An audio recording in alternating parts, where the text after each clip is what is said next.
Bugün müthiş bir tarif yapacağız. Gerçekten mutfakta şef mi var diye soracaklar. Onun için kasaba gidiyorsunuz ya da markete gidiyorsunuz. 1 kilo tavuk pirzola kemiksiz ya da tavuk kalça alıyorsunuz. Sonuncu. Tekrar bakalım, kopacak bir parçası var mı? Bunda yok. Kesinlikle ortadan ikiye değil, uzunlamasını alıp uzunlamasını ortadan ikiye kesiyoruz. Şişlerken kesmemizin neden önemli olduğunu göreceksiniz.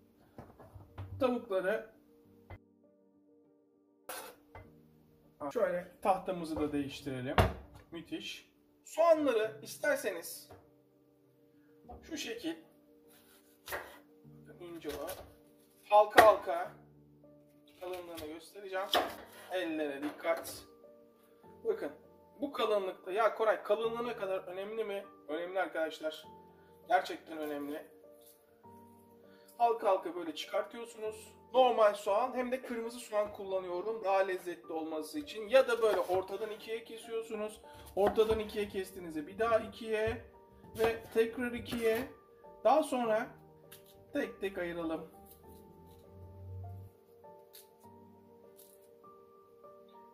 Şunlar salataya katacağız bunları. Atmayalım. Şunlar salataya. 1 su bardağı krema, yani 1 paket krema 200 mililitre. Bakın milimetresine kadar söylüyorum. Hemen burada tutuyoruz. Hemen ölçüyle yapalım. Kimsenin kafasında soru işareti kalmasın. Tavuğa zeytinyağı daha çok yakışıyor bana sorarsanız. Ette ayçiçek yağı bana göre daha çok yakışıyor. Ama bu tabii bir kural değil. Benim kendi zevkime göre, top sizde, size kalmış. Yarım çay bardağı zeytinyağı, tekrar şöyle krema bardağımıza dökelim. Çünkü bütün kremadan faydalanalım. Hepsini kullanalım. Yine çay bardağımızla soya sosu, 1 çay bardağının 3'te 2'si kadar soya sosu, 2 sarımsak kullanacağız. Sarımsakların kocaman. İkinci sarımsağım. Bu tarifte olmazsa olmaz kişniş.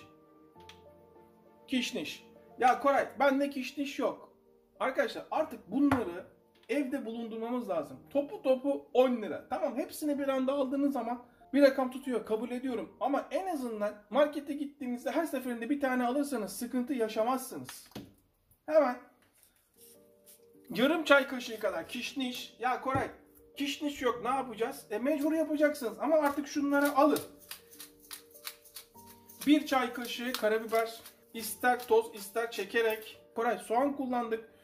Soğan tozuna gerek var mı? Varsa mutlaka kullanın. Artık öğrenci olsanız bile evinizde şunlardan bulundurun. Hiçbir şey bunlar. Her markette var.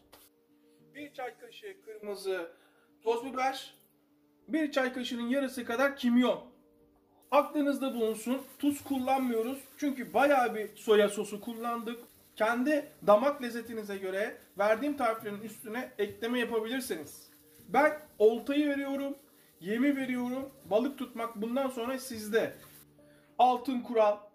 Her zaman yaptığımız sos, ne olursa olsun kullandığımız et, tavuk, sebze, sos mutlaka ürüne geçecek. Unutmayın. Mutlaka. Hemen streçliyoruz. İlk başta şöyle bir havasını alalım. Bilin bakalım nereye? Dolabın alt kısmına, bakın buzluğa değil, alt kısmına, normal bölümüne 3 saat boyunca marine olması lazım. Sosun tamamen tavuğa işlemesi için, soğanları işlemesi için. Her 3 saatten sonra geçen zaman lezzet patlaması yaşatır. Lezzet bombası olarak size geri döner. Bir gün bekletirseniz şov olur. En az 3 saat sonra görüşmek üzere. 4 patates haşlamıştım. 4 tane patatesim var demek isterdim ama diyemiyorum. Çünkü spordan gelince yedim. Şöyle 2,5 haşlanmış patates. Patatesleri hemen sizden istediğim bir salata yapıyoruz şu anda. Lezzetli bir yemek yiyelim diye. Şöyle ortadan 2'ye bölüp daha sonra ortadan 2'ye böldüğümü de 4'e bölüyorum. Buna hemen bir domates.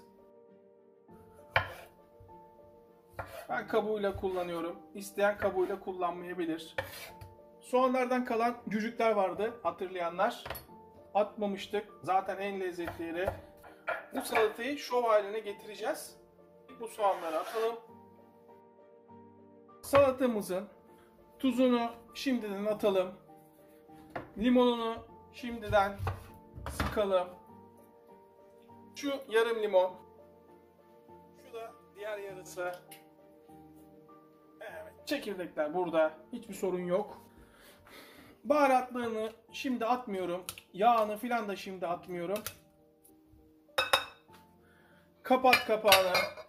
Harika. Devam.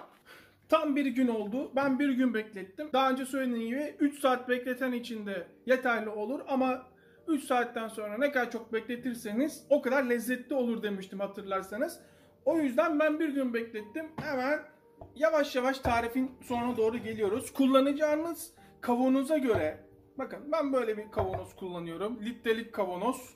Hatta bu marketten aldığım zeytinin kavanozuydu. Tahta şişler kullanacağım. Fakat sizde de olacağı gibi, herkeste olacağı gibi, bakın bu büyük. Kesmemiz lazım. Nasıl keseceğiz? Bakın, eğer böyle keserseniz ufak, bu şekil içine girer. Bunu istemiyoruz. Bu olmaz.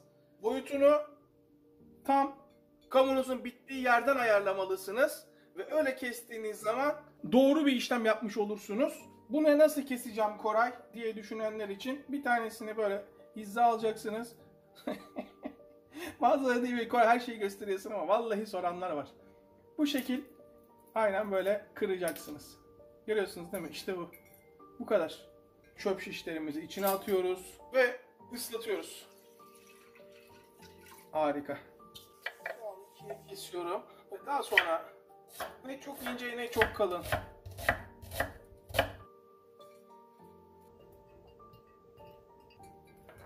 Evet, bir gün sonraki duruma bir bakalım. Çöp şişleri ıslatmıştık biliyorsunuz. Neden uzunlamasını kestiğimizi şimdi anlayacaksınız. Ucundan şöyle geçirip ortadan bir tavuk, bir soğan, iki tavuk, yeniden bir soğan ve bir tavuk daha. Nasıl? Bu da normal soğanlı.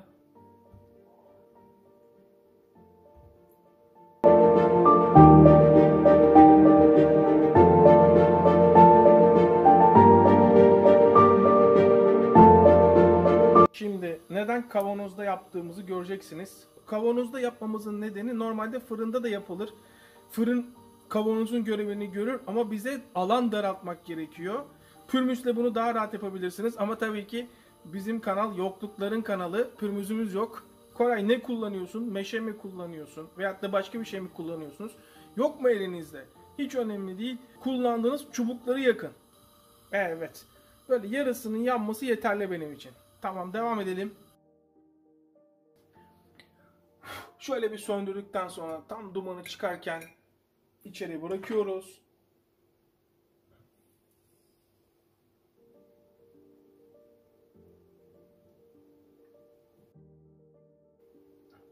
Bir tane daha. Bakın buralarında görüyor musunuz? Plastik var. Böyle kapattığınız zaman ısıya maruz kaldığı zaman buralar eriyor. Tamamen ete geçiyor. Yağlı kağıdın, fırın kağıdını bir ölçü alalım.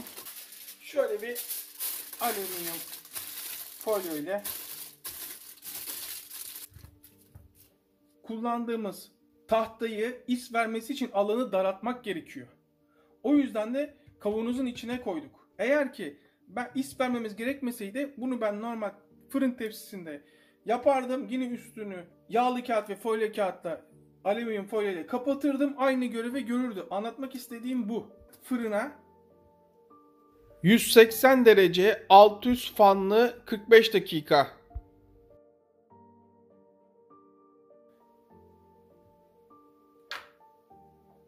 Evet. Kapağını kapatıyoruz. Dolabımın buzluk bölümü. Hemen buzluk bölümüme tavuk şaşlıklarımı bırakıyorum. 6 ay boyunca bozulmadan burada koruyabilirsiniz.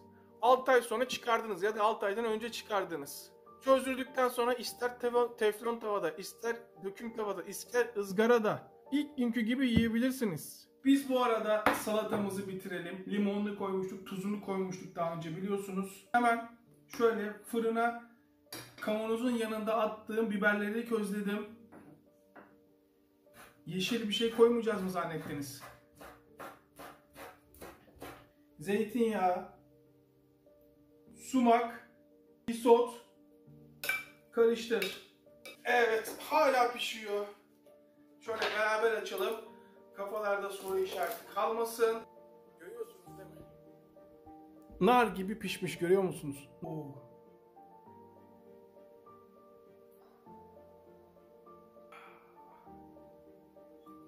Ayıralım.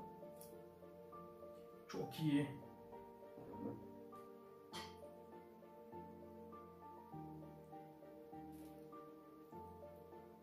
Soğanlarımız.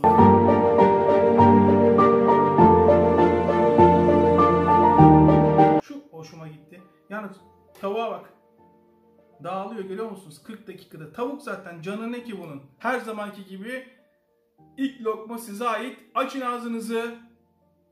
Evet. Gerçekten çok iyi. Gerçekten. Vay be. Soğanlara bir bakalım. Ya soğan var ya. Efsane. O tadı tamamen yemeğe yayılmış. Ben Koray ismi sevmem. Daha önce denemedim. Ya da daha önce denedim. Güzel olmadı diyenler kesinlikle kabul etmiyorum. Bu tarifi mutlaka denemelisiniz. Ya gerçekten inanılmaz iyi. Bak abartmıyorum ha. Yapanlar şok olacak. Maçı izleyeceğiz. Çok az kaldı. Valla LeBron var diye Lakers'ı tutuyor gibiyiz ama gerçi ben Fenerbahçe'den başka takım tutmam. Bir de milli takımdan başka. Ama hadi oraya bir sempatimiz var. İmam Phoenix parçalayacak belli yani. Geçen maç 30-40 sayı fark attı. İzleyip abone olmayan vicdansızlar, size de artık söyleyecek laf bulamıyorum. Hepimize yine sağlık, tekrardan selamlar. Bu tarifi mutlaka deneyin.